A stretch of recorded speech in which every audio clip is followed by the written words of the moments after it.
So I'll create a new page, new HTML page,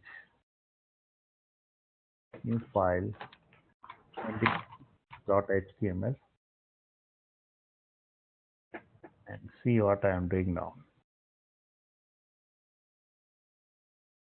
I'll create the style sheet.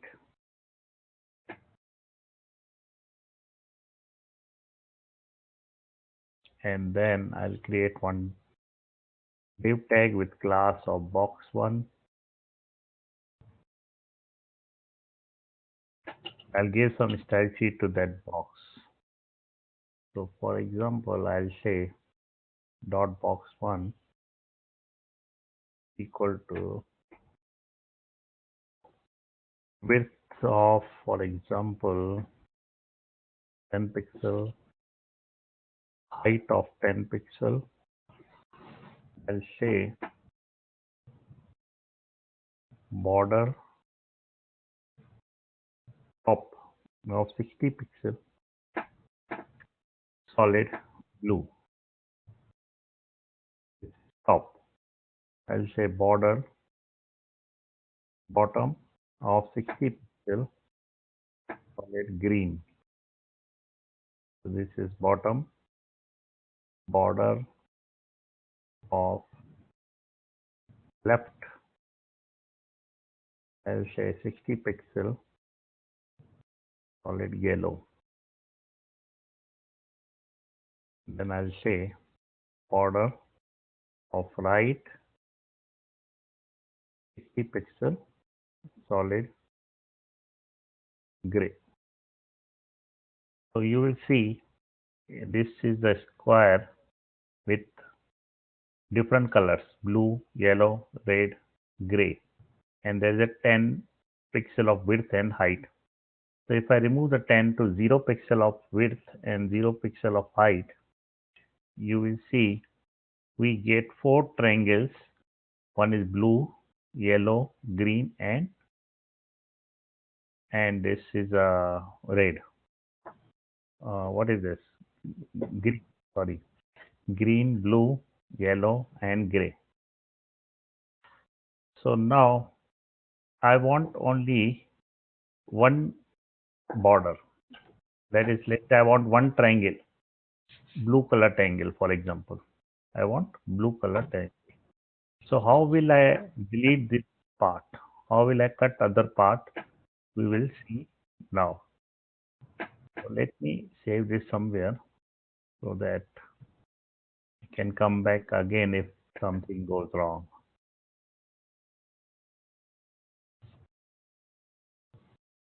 Okay, I put this CSS.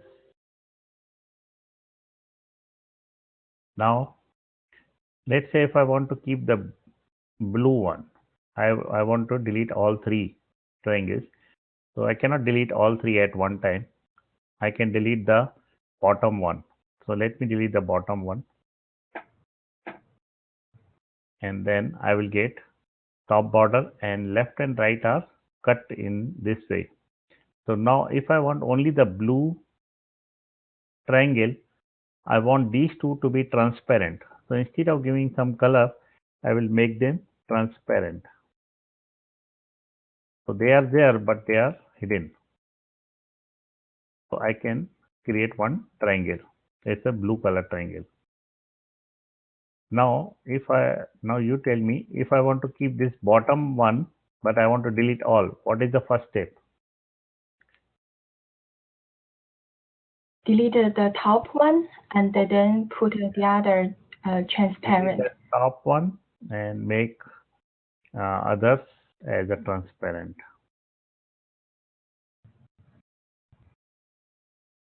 So we have bottom one. Now if I want to keep the yellow one,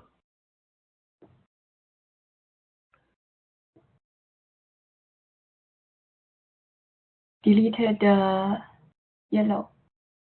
Left one. The left. Oh, right one. Delete. Yeah. We have to delete right one and then make others to transparent.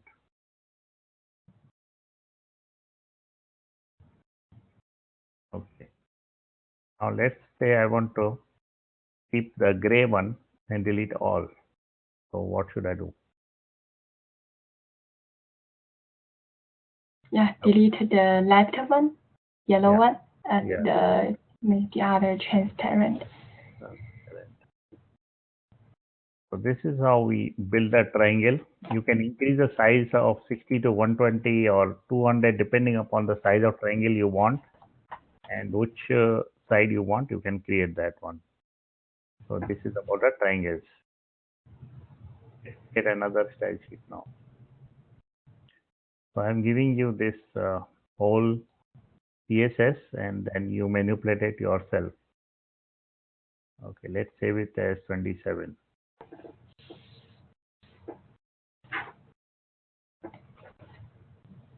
So from next week onwards, I will take 1 day CSS, 1 day JavaScript, 9 to 9:30. Okay, Okay. because yeah, both the things in 1 day. It's very I cannot explain fully, and we get very less time. So we'll keep 1 day for JavaScript, 1 day for CSS. So let's create another one.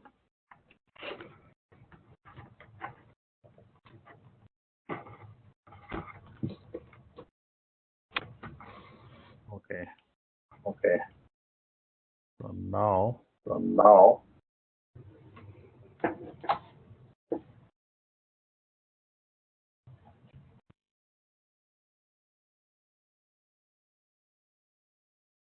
I'll delete the box one whole CSS.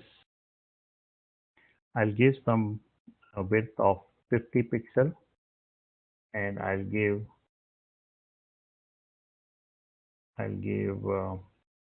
height of 50 pixel. I'll give some background color, so gray for example. Yeah, gray. And then I'll also give the border of 1 pixel solid black. Okay, so this is my div tag. Now look what I'm doing it. So now I want to move this box from its normal position to some other position. So what I'll do, I'll use one of the CSS3 properties to move this box. And what is that property? That property is called translate. That property is called translate. But translate has to be used in the transform. So the main property is transform and the sub property is translate. And in the translate, there are two parameters. First parameters I want to mention how many pixels I want to move to the right side. So if I say 100 pixel, the box will move 100 pixel on the right side. And second parameter I have to give is how many pixels I want from the top of the screen. So I can say 200 pixel.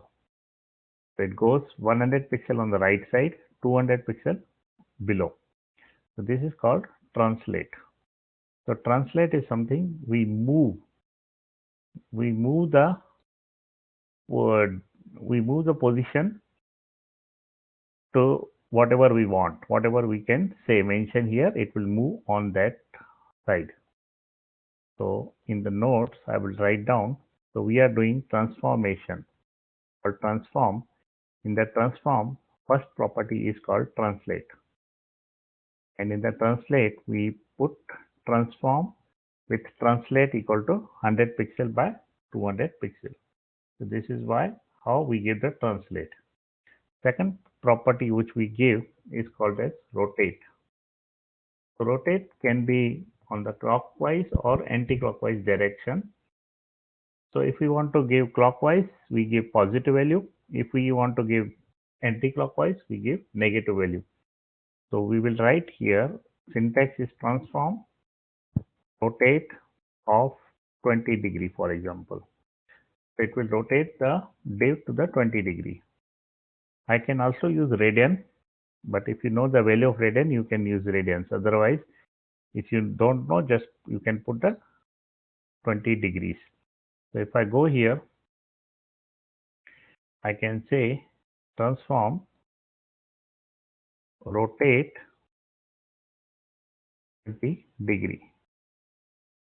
So it has moved 20 degree to the right side clockwise.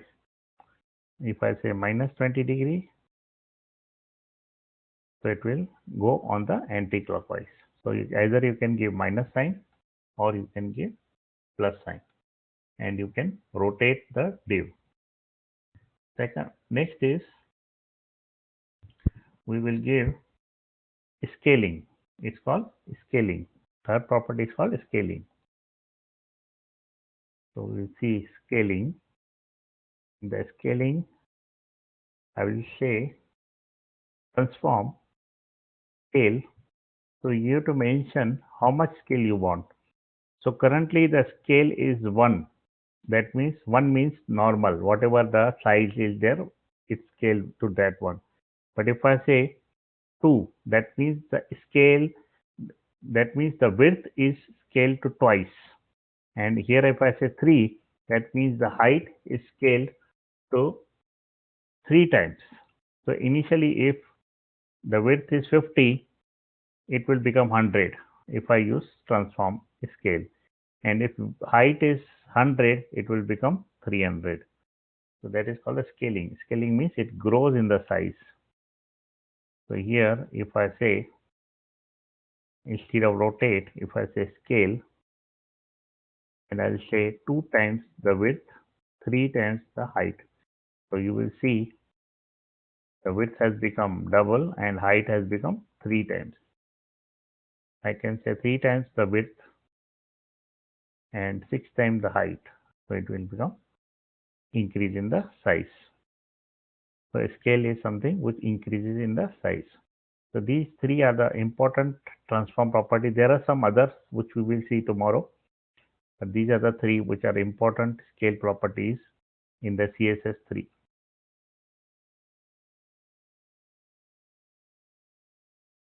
So I will paste this here in the chat, and we will see some more properties for the transform tomorrow. Let's go to JavaScript now, and we were in the call. On that day we were saying we were doing the call. So let's do that again.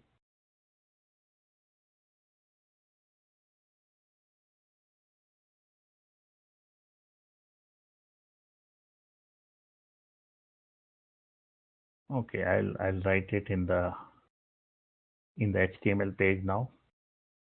I will create the script tag, and first thing which I will do, I will create var of person1 equal to, so this is the person1. Name is, for example, many. Age is, for example, 43. Gender is male. And we create person2. Name is, for example, Carrie.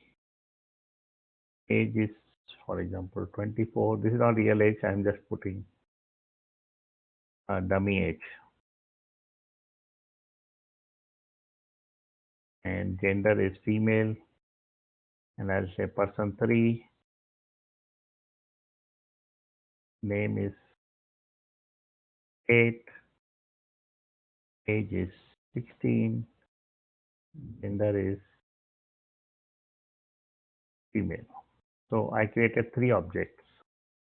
Now I will create a couple of functions. For example, first function I'll say hello equal to function,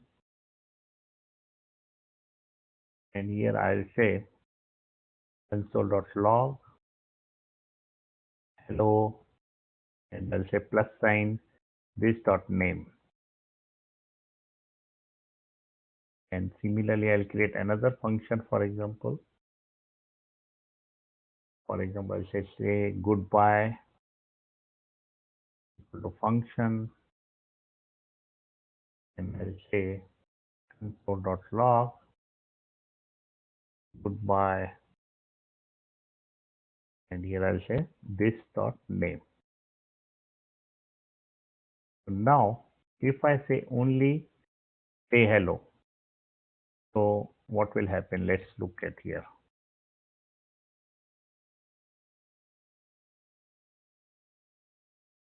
Okay, so now I'll run this file and we'll see what happened.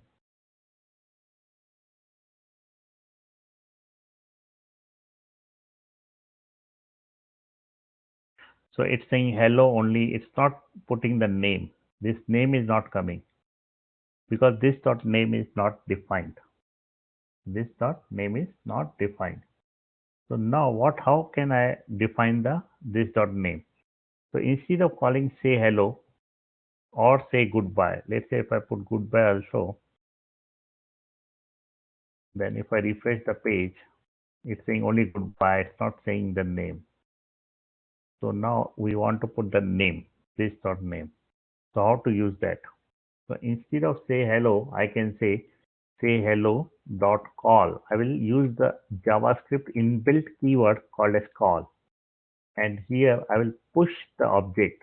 Which object I am pushing? Person1. Again, I will say hello dot call, and I will pass second object in the say hello. And third time I will say hello dot call, and I'll push the third object person3. And now if I refresh the page, you will see hello many, hello Carrie, hello Kate. That means I am pushing this object inside the function, and then whatever name is mentioned in this object is displayed here in this function. Similarly, I can do with the goodbye. So it's a one and the same thing. So we can push object using the keyword call. What happen if I use, instead of call, if I use apply? So if I say goodbye dot apply, I'm using apply instead of call, person1, and I'll copy this 3 times to see the difference. 2, and then I'll go with 3. I'll refresh the page. You will see goodbye many, goodbye Carrie, goodbye Kate. So both call and apply does same thing. If I pass call also, this dot name is many. If I pass apply also, this dot name is many.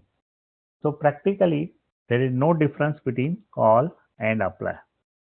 But there is one difference which I will explain you now.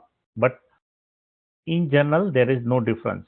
If I use this method, there is no difference. But if I change something, if I make this function little bit different, then there is a difference between call and apply, which we will see now. What is the difference between call and apply in the next example? So now what I will do, I will create another function to explain you var. The function is called say, and I will create a function, and here I will say console, and here for example I am passing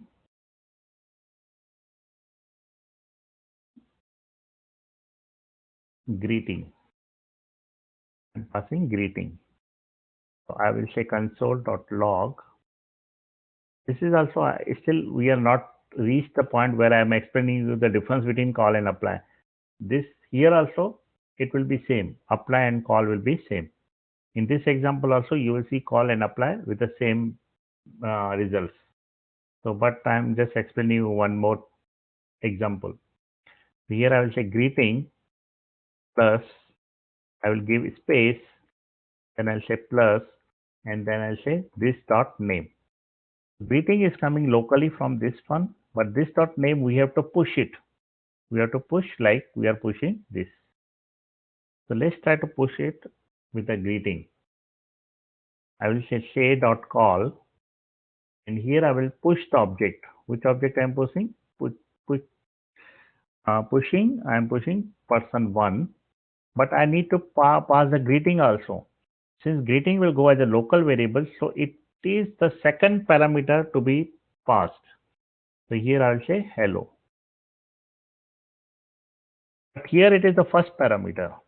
But when we use the call, first parameter is the object which we want to push, like this one. And second parameter is something whichever is in this function. If it's a greeting, I will put this. If there is some more parameter like this x, y, z, I will pass here as a comma, x value 1, y value 2, z value 3. So first one is the person 1 and all others will follow the parameters which we want to pass here. If there is no person 1, let's say if we haven't defined this person 1 and this dot name is not there. So first one you can pass null. If you pass null, that means you're not passing anything as a object, but you can use the parameters which are matching with this parameters. Then you have to remove this dot name because you are not passing any object. If you are passing an object, then you can use this dot name or this dot any variable name. So what is the difference between this and this call? Here we don't have parameter in the function, so we are only passing the object. Here we have the parameter in the function, but we have the object also. So the first parameter which we use in the call is the object. Second parameter which we will use is the same whatever is here. So here one will come as a second one and this one will be the object which we are passing. Is this clear, this part? Yes. Okay. Now we will see the real difference between apply and call. So let's try to create one more example to really understand what is the difference between apply and call. So let's say I will create one function, for example, var update equal to function. It takes the parameter name, age, and size. Okay, it takes the parameter of name, age, and size. And then I will put something. This dot name equal to name. This dot age equal to age. This dot size equal to size. So these three are the local variables, and we are putting some this dot name with the whatever we are passing it. Okay, so this dot age is age. So this is the function which we created. Just keep this function in mind and keep this function in the mind. So we have two functions. One is this function and this is the second function, function 2. And this is function 1. Now I will use, if I want to use the call, how will I use the call? I will say like this. First I will use the first one. This one is to be used like this one. Say dot call. I push the object and I pass the greeting, which is here hello one. Let's say if I want to use call for the second update function. So I will push the object person one. Sorry, update dot call. I am using now second function update. I am pushing the object and then I am saying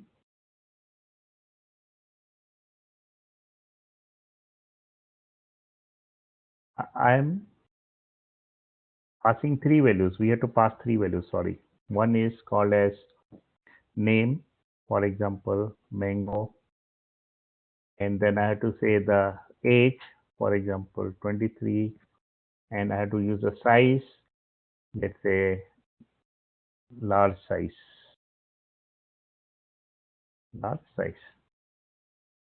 I will do console.log of this dot name. Name is this dot name. Let's run this one, and then I will comment this function so that it should not disturb me by this function call. I will delete this part also. So let's run this one. So it's saying, first one is saying hello many, which is this one, and second one is saying name is mango, which we are passing here. Though we are inserting the object here as a person1 and person1 name is many, but since it is updated with the local variables, so the name is coming as mango. If I would have removed this part, then what will be the name? What will be the name coming here? Manny?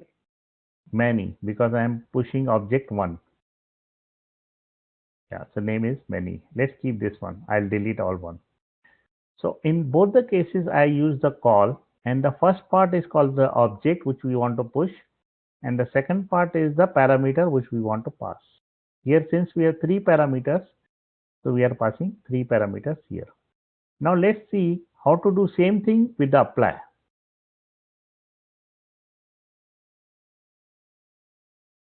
If I want to use apply, I will say say.apply, and then I will push the object, that will be the person1, and then I need to pass the hello. So apply don't take this hello directly. It needs to be passed in the array. So I will create one array and I will pass hello. So the difference between apply and call is, in the call we pass the argument as we defined in the parameters of this function. Since I have one parameter, I put one parameter. Since I have 3 parameters here, I am putting 3 parameters. But with the apply, we have to put all the parameters which goes inside in the array format like this. So if I want to do the same thing for the second function, that is, if I want to use apply in the second function, how will I do that? If I say update dot apply, so first part will be the object, that is a person1, and now you tell me what I should do to pass these 3 parameters. Probably bracket mango 23 large and bracket. Yeah, so I have to create an array, and inside array I have to pass 3 values, 1, 2, 3. So it goes as an array. Here it goes as a parameters or arguments. And let's see now how it works. So first 2 times it's saying hello, hello, many, name is many. So both are same, both give the same result, but the passing part is different. Here we pass as same as a function parameter, and here we pass the parameter in the array format like this. So in interview, they will ask what is the difference between apply and call. So you have to say that apply and call are both similar functions, similar methods in JavaScript. They are not a function. They are the call and apply, both similar methods in the JavaScript, which is applied to any function. But in the call, we pass the parameter as it is, like as it is parameter. But in the apply, we pass the parameters in the array format. So this is the meaning of the both the things. I'll write down here so that you can remember it.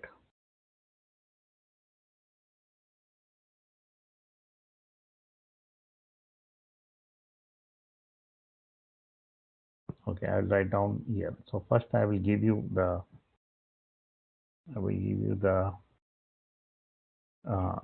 this text in the chat. Then we will write down what it exactly means. So what is the difference we will see here.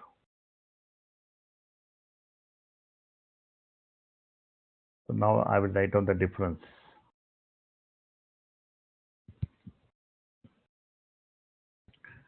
So first similarities, both are or both can be called on functions.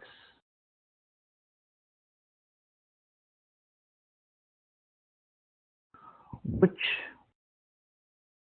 they run in the context of the first argument. What is the meaning of this? Which they run in the context of first argument means the person 1 which we inserted or person 2 which we inserted, that is called the context of first argument. So both the functions call and apply run on the first argument. First argument is this. Context of first argument means person 1. This is the meaning of person 1. So that means both are used with the person 1, that is with the object which we inserted. And what is the difference? In call, the subsequent arguments are passed in to the function as they are. So that means subsequent arguments to the function are passed in the same way as they are. Like this. Here is the 3 values, here is the 3 values. So this is the meaning of the second. This is the meaning of this, what I am passing. As they are. While apply expects the second parameter or second argument to be an array, that it just say it is an array. No need to put any other thing. So once again, both are called on the functions. This is called on the function. This is called on the function, which they run in the context of first argument. Context of first argument means person 1. Both are used in person 1. In the call, subsequent arguments are passed into the function as they are. This is the function arguments as it is in the function parameters. But with the apply, the second argument is array. This is the difference. Is this clear? Yes. Yes. Okay, so this is very important. Try to do it multiple times today. 99% they will be asked in all the interviews. Any questions? Nope. Okay, how much of you have done that project? Cron 2, Done. is it how many times you have done? Is it clear or still you have doubts? I was able to get through everything except the last cron flag. Okay, Oh. It's not changing to 1, even though I have the cron flag in there. it's not changing to 1. And what about you, Carrie? Is it changing? Mine changing. Okay, so let's see what you did. I want to see your code. Let's see what you did.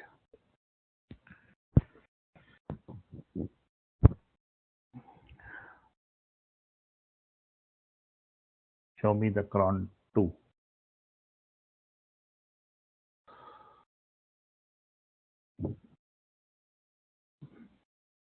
Okay, go down.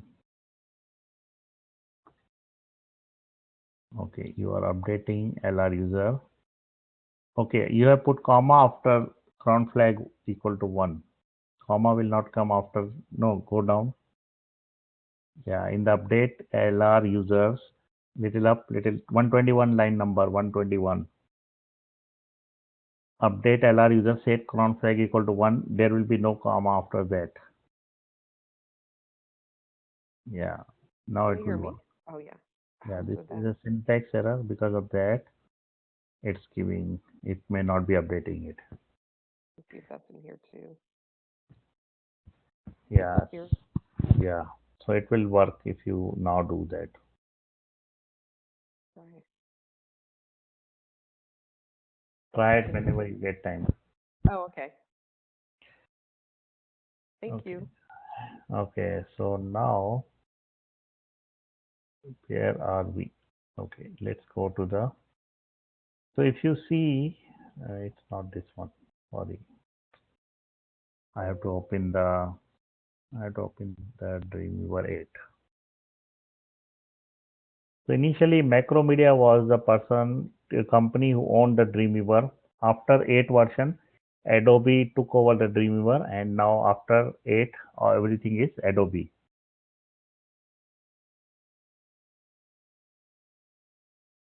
So let's go to Cron 2. So we are done with the Cron 2, and now let's change back to 3 days because we exactly want 3 days as the rule. 1 hour I put only for our testing purpose, so I put it 3 days. I will put 3 days in the 2A also. This is the second version. No need to create this, but just for learning, I did it this one more time.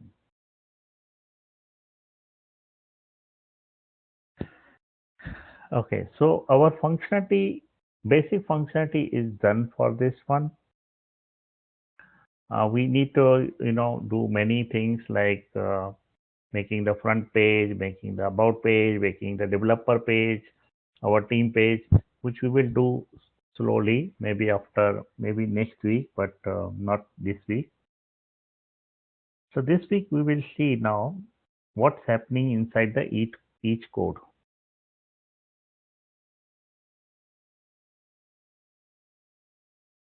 So I will be opening one website.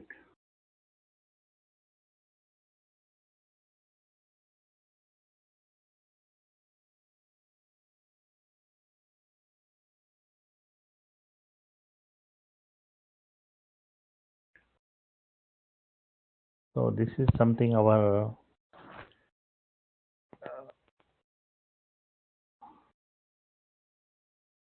my notes kind of website. I will just put so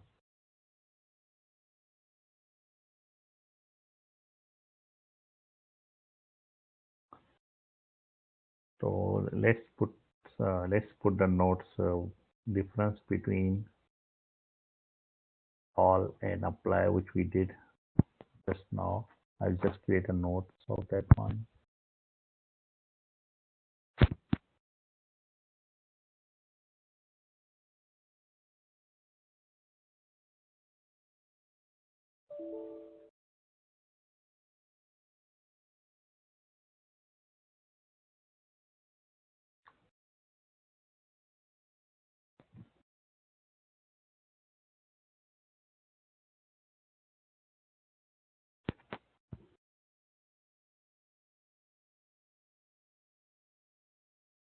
Okay, now what I will do, look here.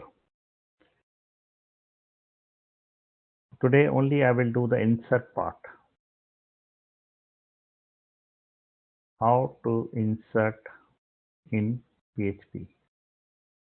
So we have seen the insert part. Now we will see the code behind the insert part. So let's see the first page which we created for the insert part, that is new reminder. If you see the new reminder part, we have restrict access to the page is the first server behavior, which we will not do today. We have to only concentrate on the insert part. In the insert part, you will see the form is created and the form is submitted to the website. Then it inserts the record into the database. So first form is created, and how do my insert statement knows that form is submitted? So first part we have to understand that. So form is created. So what is the first step in the insert? Following are the steps. So if you see the code in the top line, there is a connections statement. That means it is a database connection. So we have to put database connection in the top. Following code in the top. This code is used to connect to the database. What is exactly inside this code, we will see after some time. We'll go step by step. Now only we are concentrating on the insert part. So this is the code which we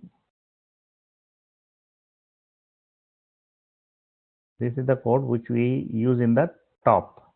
This is used to connect to the database. I'm just searching Android because I need to format. Okay, what is the second line? Let's see.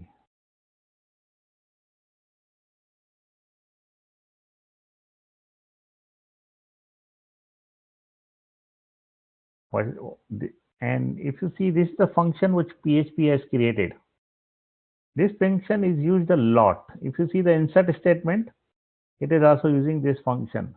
So this function, right now, don't worry about what is written in this function. We have to call this function on the page. So second thing which we have to do is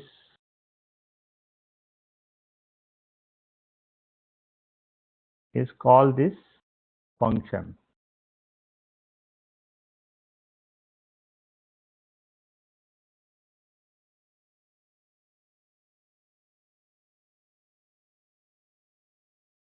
What is this function? Used at many places. This function is very useful. It is used in many places, and this function is basically used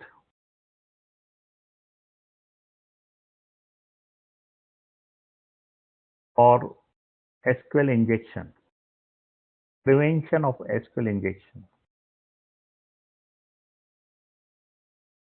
And what is exactly SQL injection, we will see gradually. I don't want to put so much burden today. So just remember, this is a function which we use in the PHP for SQL injection. Let me wrap it up around the PHP. So we have to use this function anywhere in the page. We are now doing only the insert part. So we have to,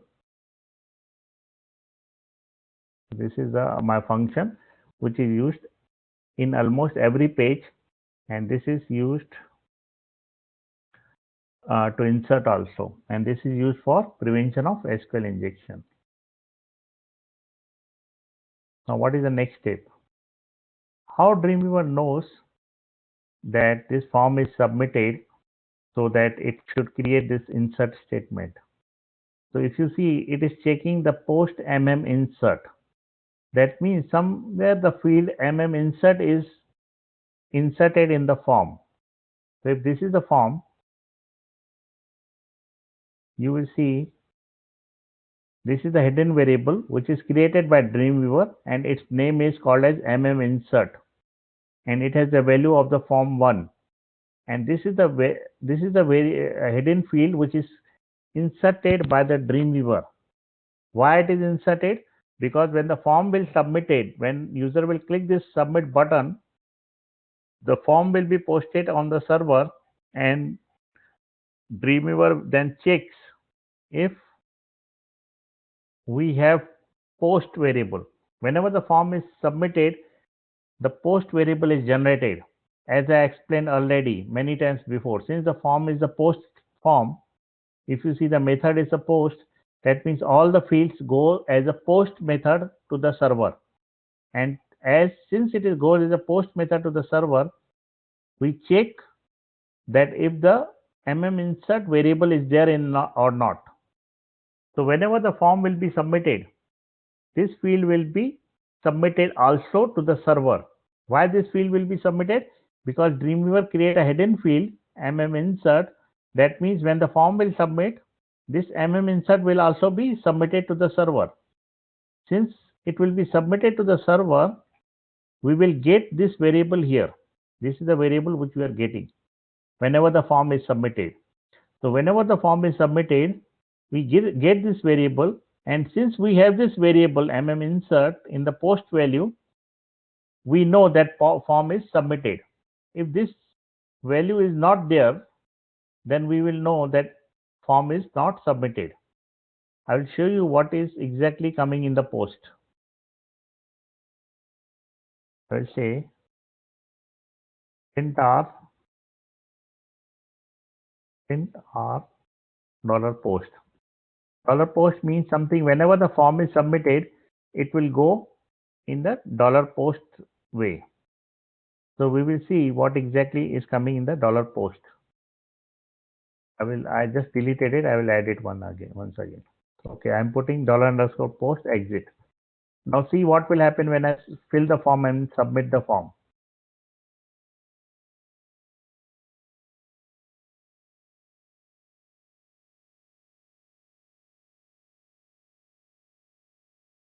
When I submit the form, all the variables of the form go as $_post. So we have $_post of title, email to, message, file link, status, user ID, reminder, get, and insert. Whenever the form is posted, we get this variable insert is equal to form1. So whenever we get insert, we put the if condition that if we get insert, then the insert record into the database. This is the insert record into the database. And after we are inserting the record into database, which consists of these 3 lines of the code, we redirect user to another page. So this is the part of redirection. And this is the part of insertion. So what we do, we check what is the next step. I will write down here. Next step is check if the form, or next step is create the form on the page.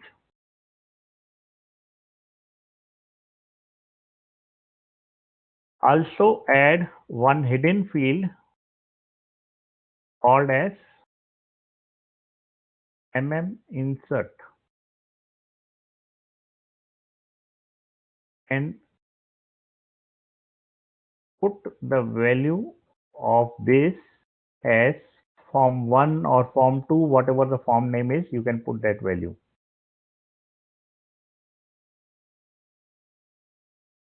And once we create this form, when user will click the submit button, we will have this variable. We will have variable $_post insert when the form is submitted. And to check this, we use following code.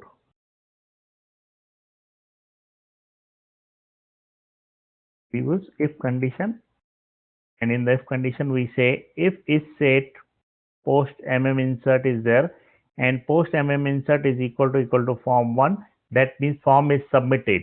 And if form is submitted, what we do 2 parts. One is to insert the record, which is this part. We insert the record into the database using following code.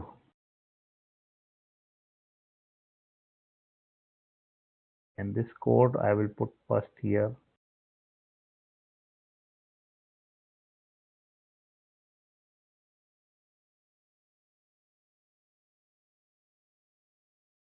So this is the code which I am using to insert the record. So we have seen the insert syntax. Insert into table name, we put the fields, and after we put the fields, we use the values. And this is a way of creation of values in the Dreamweaver, but real insert statement we saw on that day. This is the same, but it is converted into PHP format, and going into detail of this format is not required for today's class. But just remember that 3 lines of code inserts the record into the database. Also remember, if %s is how many times we have %s, 1, 2, 3, 4, 5, 6, 7. That means 7 variables has to be used. 1, 2, 3, 4, 5, 6, 7. So it should match. %s should match with this number of variables. Just remember that one. So we inserted this record. After inserted, what we did? After insertion, we redirected user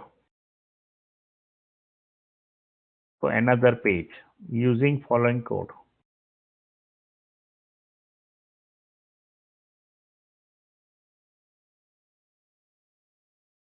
What is the code for redirection?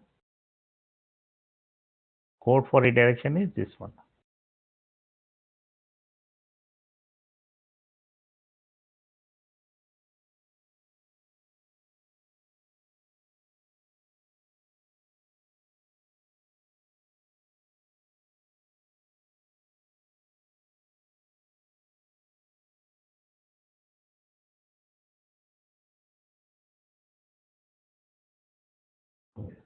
What is the code to redirect? It creates the one variable and puts the file name where we want to redirect it. And this is the common code in all the case. And using the header location, we can redirect to another page. So header location is the way to redirect to another page. They are using sprintf. So because they want to put the variable using the %, that's the reason sprintf is used. Otherwise, how the header works? Header is like this. If I want to redirect to another page, I will use header, then I will say location, and I will put the name of the file where I want to send the user to. For example, lifereminder.php. This is the normal code to send the user to another page. But since the Dreamweaver wants to use the variable, this is the variable, that's the reason it's using sprintf. Because of sprintf, he is using %, and % is nothing but this variable which they created here. So this is the code to redirect to the another page. So this is how insert statement is created it.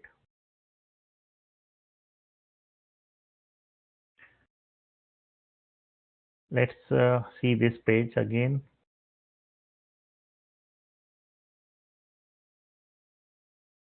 So we have to put the following code at the top. Then we have to use anywhere this function we have to put in the page. We have to create the form, and we have to create one variable called as insert in the form with the value of form1. Then we will check if post insert is there, and if post insert is there with the value of form1, that means form is submitted successfully. And then we insert this record using these 3 lines of the code, and then we redirect user with this 4-5 lines of the code. This is something variable created, and this is the way to redirect to another page. This is how we do insert record form. Is that clear? Yes. So go through this insert one again. I gave you the link of this page, and if you have any questions, then leave a comment. It's saying leave a comment. So if you don't understand, just put here comments and comment it, and then I will get the comment and then I will answer back to you. Okay. Okay. Okay, this is about insert. Let's go to database Dreamweaver again. Now, what are the pages remaining? Let's check back all the pages which are pending. Manny, when I clicked on the link, it says authentication required. Yeah, right. Authentication. Let me give you that authentication, because this is only for we 3 people. I haven't exposed this for other people. Let me give. I also forgot. Let me see what is that.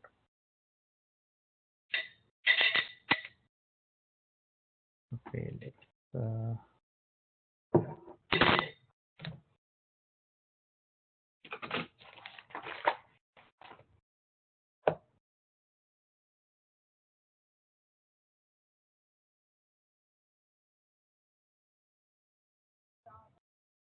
1 second. Let me see. Okay, this one. What I did here. Let me delete this one. I'll create another user. I forgot the password. It is saved in my.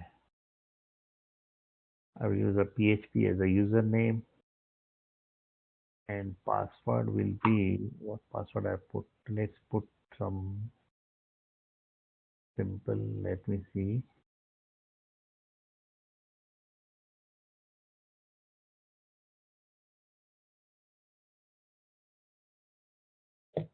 Okay.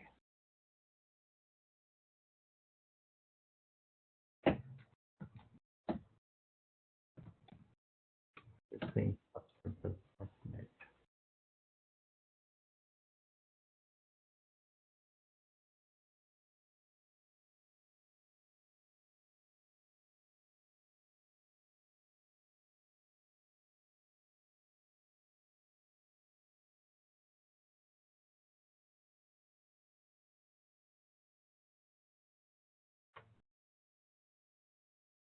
I will give the password in the chat.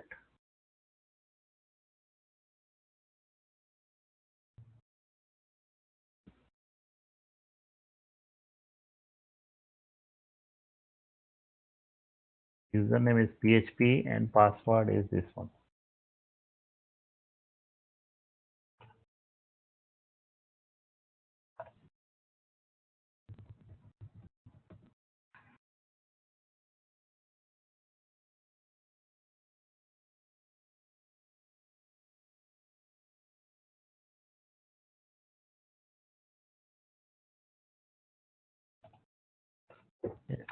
It works for me.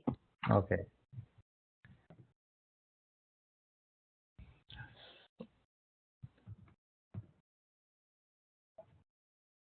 Kate, is it working for you?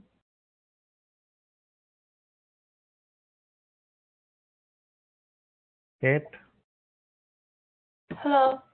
Yeah, Yes. okay. Yes. I just tried. Yes. Okay. So now let's see what are the pages we have to fill. One is the about us page, contact us, spec, our team, privacy. All these are the static pages which we have to build with some content. Terms we have to build with some content. In the users, some dynamic pages are remaining like change password and forget password. Now I will give you one task for you to do, and I will see how you are doing it. You have to create the page of change password, and change password is nothing but the edit functionality, like this edit reminder we created. Similarly, you have to create the change password. Will you be able to create change password? I might have to follow the video. Okay, so I will give you the idea, and then I will make it little more complex tomorrow, but I will give you the idea what you have to do. Okay, let's go to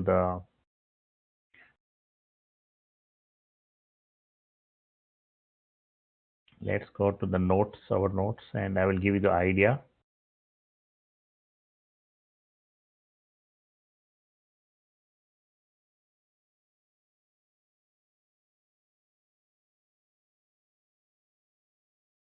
So you have to build a change password functionality. If you cannot do, then it's okay, but just try it if you can. Otherwise, I will show you tomorrow. So first step is create the record set. From which table? From reminder or users table? Users. Users table, because password is in the users table. From users table. What will be the filter? Filter will be user ID is equal to session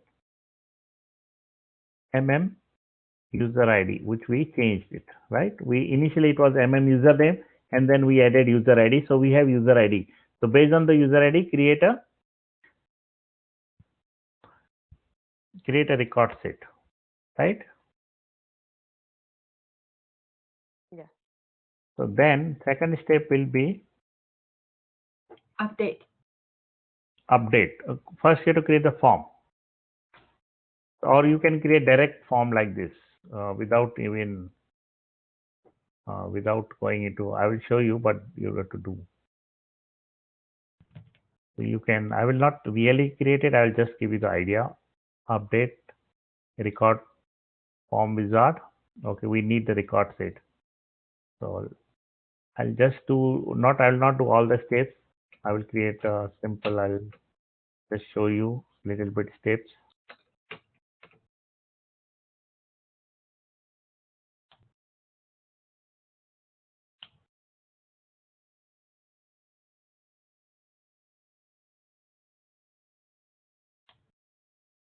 I will not complete the update one. I'll just show you how to do. In the update one, which table to update, you have to decide. But it's not taking otherwise. So in the users table, we need to only update the password. So we don't need all other fields. It's taking time to load. I think, is this on? Yeah, this is fine.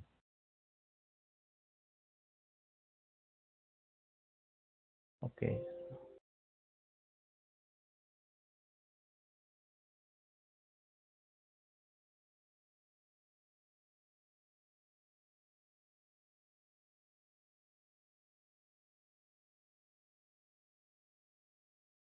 Okay, it hangs anything, I think so. Let me go here, task manager.